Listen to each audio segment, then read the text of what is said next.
Hi guys, welcome to my YouTube channel. आज आम पहुँचीचु आसिक अर्क क्षेत्र कोणार्क। तो सेठी टिकेट काटी भितर को एंट्री कलु। सामने पड़ा कोणार्क मंदिर। आम तो ये कोणार्क मुखशाला देखुचे। यहाँ कोणार्क मंदिर। तापर आम किंवदंती उपरକୁ ଯିବା ଯେମିତିକି जगन्नाथ मंदिर और कोणार्क मंदिर किसी किंवदंती लिखा जाइए। तापर भितर पार्ट एत सुंदर भाव सजा होता आप पढ़ी पारे ता विषय कौन लिखाई कौन ना। तो ये भाव था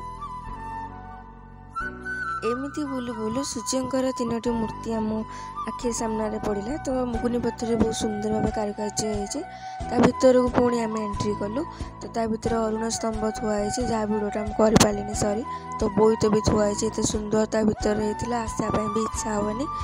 ता भर ऑडिटोरियम रूम भी अच्छी आप चाहे देखिपारे। Thank you for watching. जय जगन्नाथ।